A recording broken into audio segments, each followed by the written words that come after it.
we have a personality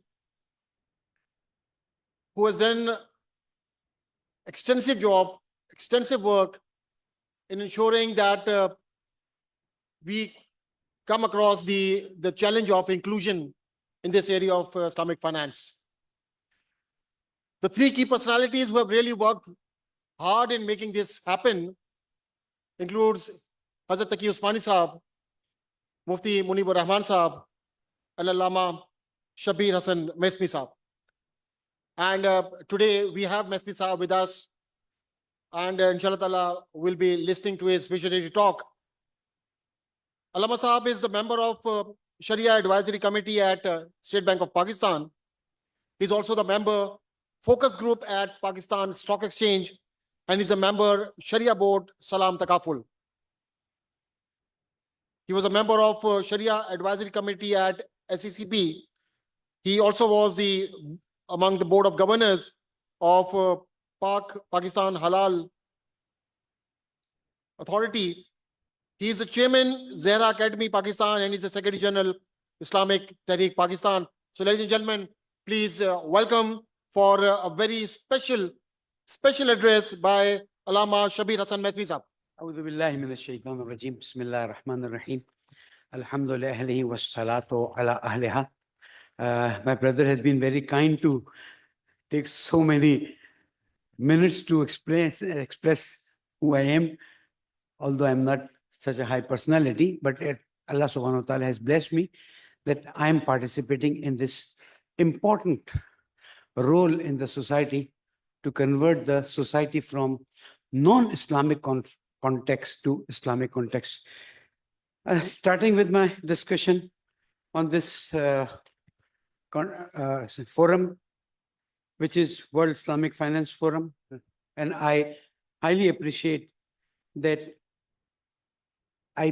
IBA-CEIF and IBA has taken a lot of pains to express the importance of Islamic economic system, because it's the Islamic economic system which was given by Prophet Muhammad Mustafa sallallahu alaihi wasallam, and since then it is there like a khazana or something which was beneath the earth. And Alhamdulillah Rabbil Alameen, Ayatollah Shaheed Baqir Sadr 50 or 60 years back, and in present days Hazrat Mufti Taqi Usmani Sahab Hafazahullah, and many others who are taking the pain to convert the society of Pakistan.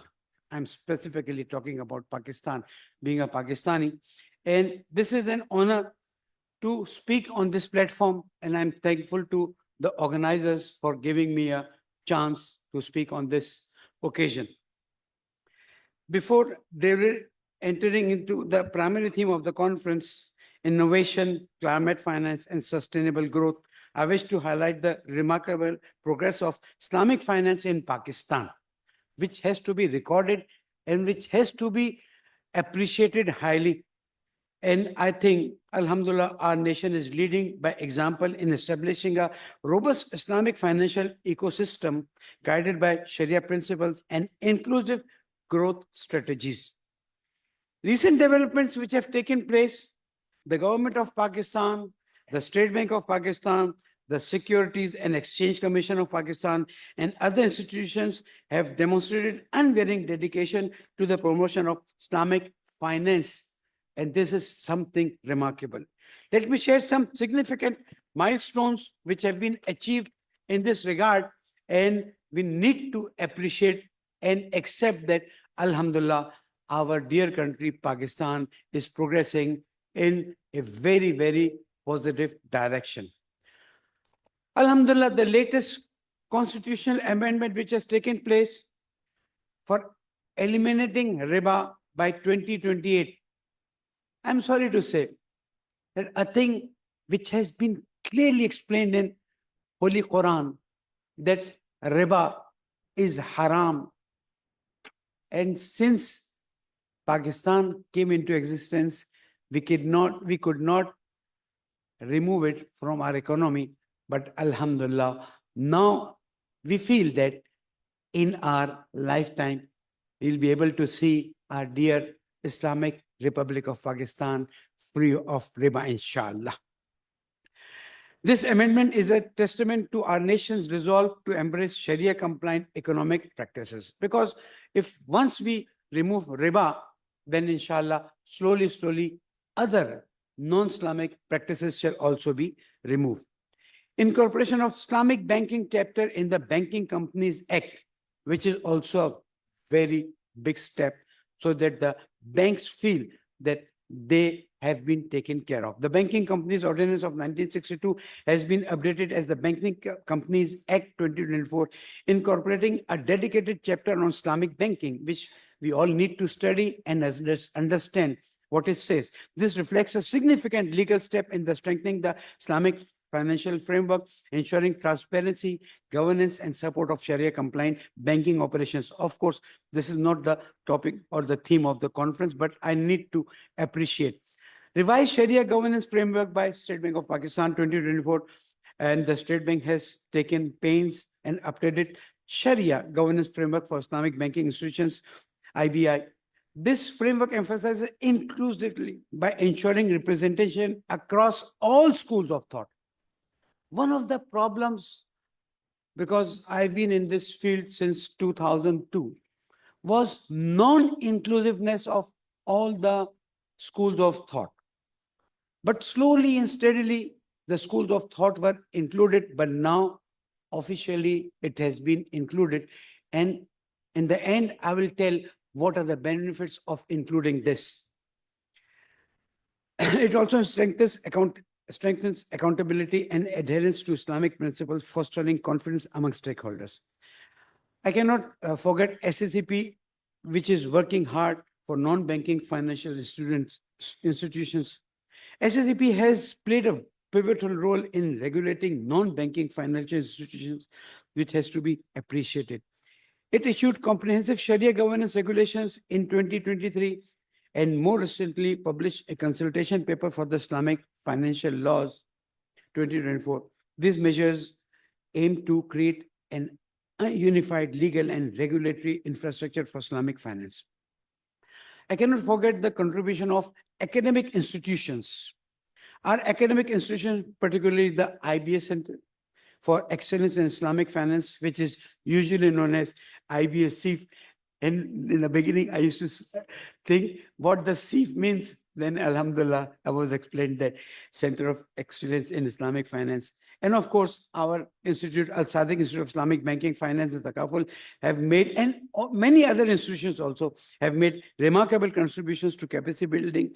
Their initiatives in research, education, and training are shaping the future of Islamic finances. And I am honored to tell you that Al-Sadiq Institute has till now trained more than 700 officers and executives in the matter of Islamic banking. Let us take a moment to commend the sincere efforts of the government of Pakistan, the State Bank of Pakistan, SECP, respected Sharia scholars, Islamic financial professionals, and institutions for their tireless dedication to this cause. And I think a small clapping will appreciate them all. Thank you. Coming to the main discussion, the potential of Islamic finance, although I have used a lot of time and I would like to complete before completion of my time. Islamic finance is more than a financial system. It is a value-based framework rooted in equity, social justice, and environmental stewardship. Let us explore its transformative potential in three key areas: driving innovation in Islamic finance. Islamic finance is embracing cutting-edge technology to enhance accessibility and efficiency. The global Islamic fintech market is projected to grow by $128 billion by 2025. I wish in future we say 100 billion dinar or something like that, so that we change our currency also to dinar, which used to be the Arabic currency adopted by Holy Prophet Muhammad Mustafa sallallahu alaihi wasallam. Innovative products like Green Sukuk are opening new avenues for sustainable investment, and non-Muslims are also appreciating the with global sukuk issuance reaching to 175 billion in 2022. I don't know what are the latest figures. Second, supporting climate resilient financial solutions, which is one of the main topics of this conference. Islamic financial principles align seamlessly with environmental sustainability. Green Sukuk initiative in Malaysia, my brothers and sisters are here from Malaysia, and 2018 we went there and met them. And at that time they were going much ahead of us. Now we are competing with them, inshallah. And I hope that Malaysia and Indonesia, along with Pakistan, shall go ahead. Are funding renewable energy projects. In 2023, global green sukuk issuance exceeded 8 billion, which is expected to cross more than 12 billion in 2025, inshallah. The Islamic Development Bank has allocated over 5 billion for climate-focused projects, setting an example of impactful interventions.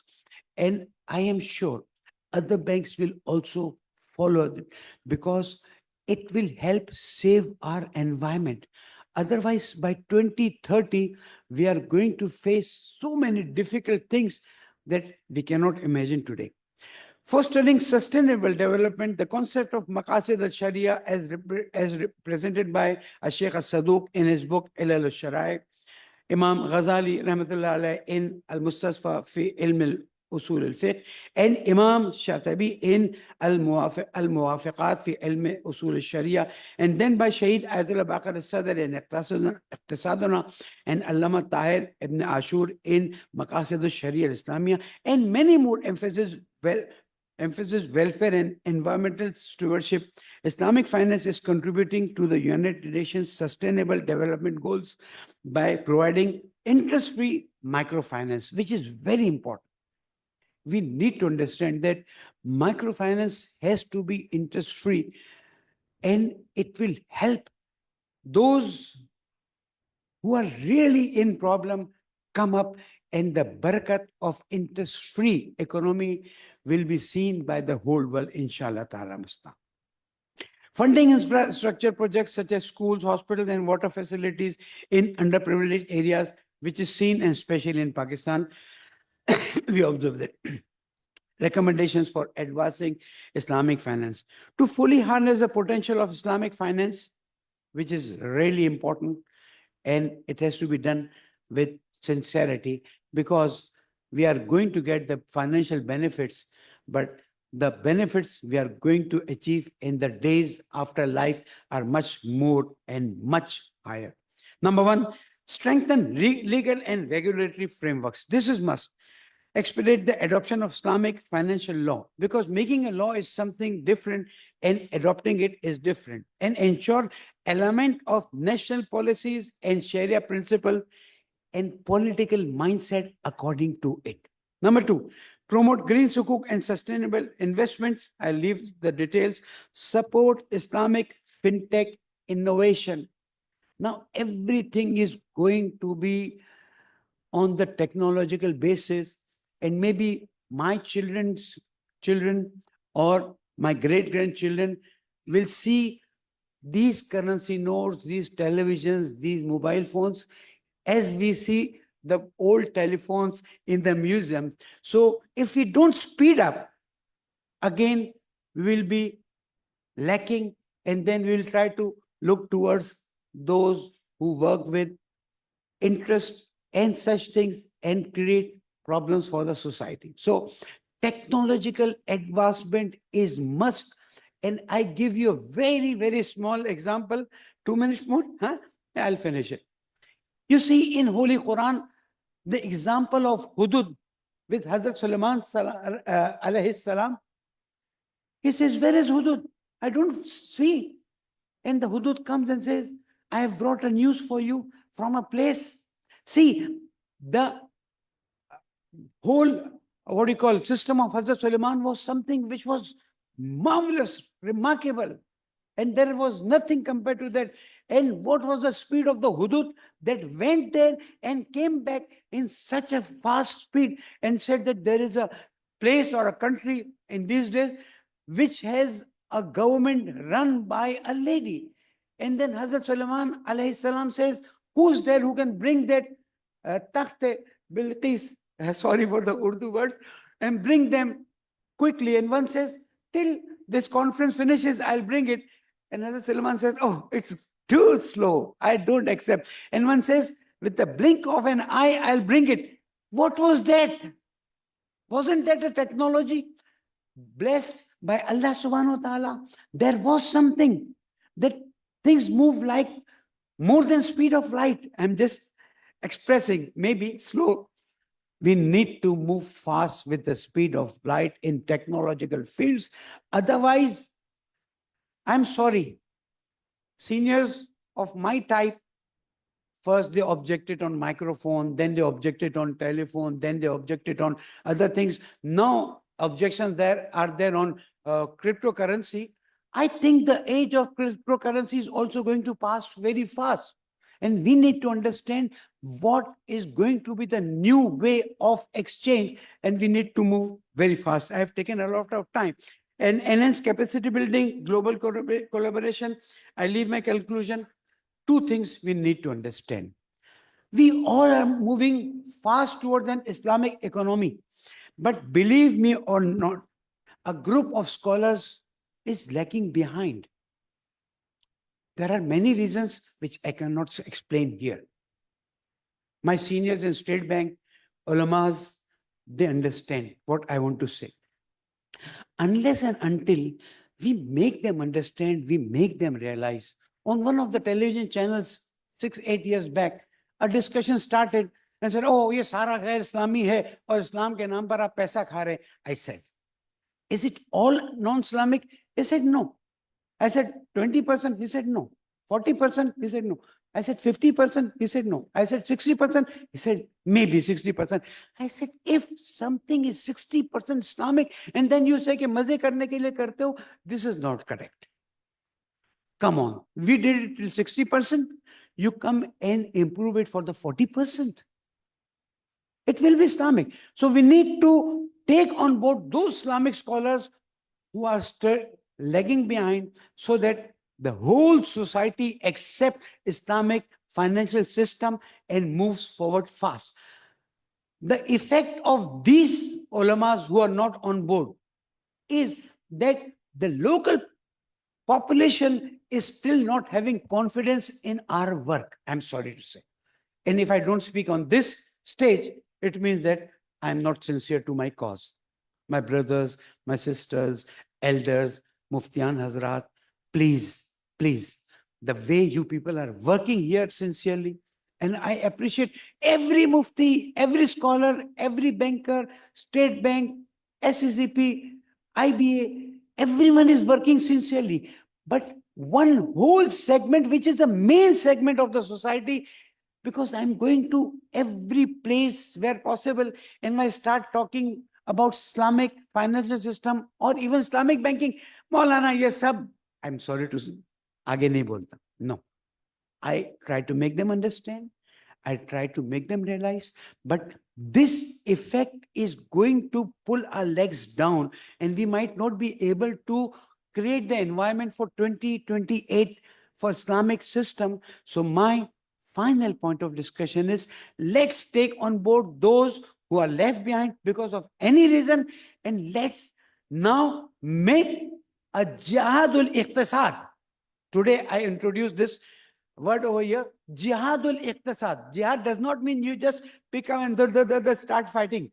Jihad in every field, jihad of education, jihad of economy, jihadul iqtisad, which I am giving the word. Let's pick up and go to those people who have less money, but they are sincere to Islam, because we are concentrating on those who give us the big chunk, and we are leaving those who have small chunk, but they have a very big effect. I am once again thankful to everyone for giving your time, and I am thankful to IBA-CEIF and all others for giving me this opportunity. Wassalamu alaikum wa rahmatullahi wa barakatuh.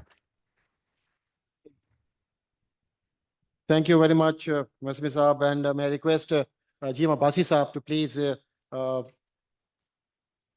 come to the stage and present token of appreciation to Mr. Maisami Saab. I think we had a perception in the past that the religious scholars, they live in the old ages. But learning to what Maisami Saab just said, and what by virtue of entering into this area of Islamic finance, now those scholars, they're all not only tech savvy, but they promote technology, they push technology, and they push everyone to work towards a very high speed. So thank you very much, Maisami Saab, for your kind words.